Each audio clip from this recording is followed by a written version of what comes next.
Shocking. A woman found a weird box underneath her house. You can't believe what was inside.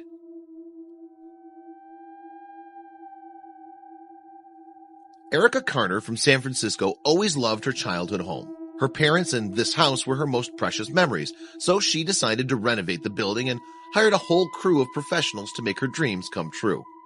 As only they took off a concrete floor, the men saw a weird box made of glass and cast iron. The workers came closer and rubbed the glass. What they saw inside made their hair rise.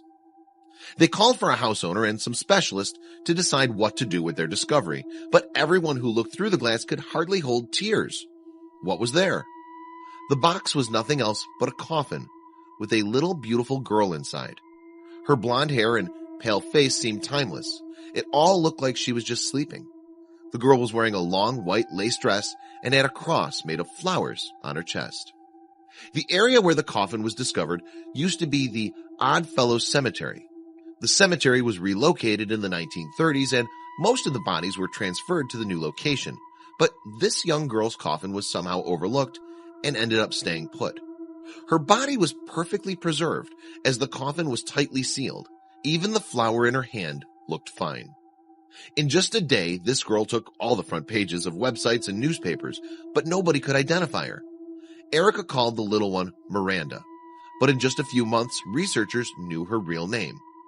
Opening up a coffin was too risky, but they managed to take some samples for DNA tests. The girl was identified as Edith Howard Cook, who died due to malnourishment on October 13, 1876, at the age of 2 years, 10 months, and 5 days.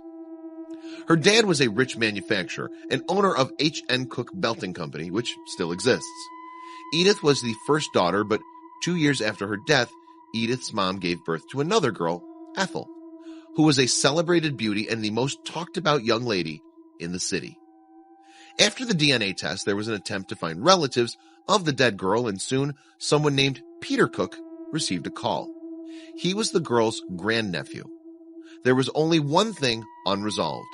Edith had to be reburied, which was impossible due to the lack of her death certificate. It took months to solve this problem, and about a year after her coffin was found underneath Ericka's house, the ceremony was held. Thanks to the organization and $10,000 of financial assistance from donations, the young girl was finally provided a proper burial at Green Lawn Memorial Park. The touching ceremony attracted a few dozen people who followed her story from the moment of coffin revelation. They wished that little angel would sleep in peace for ages and nobody would ever trouble her. Now anyone can come and visit the little Edith. Please share this video with your friends below.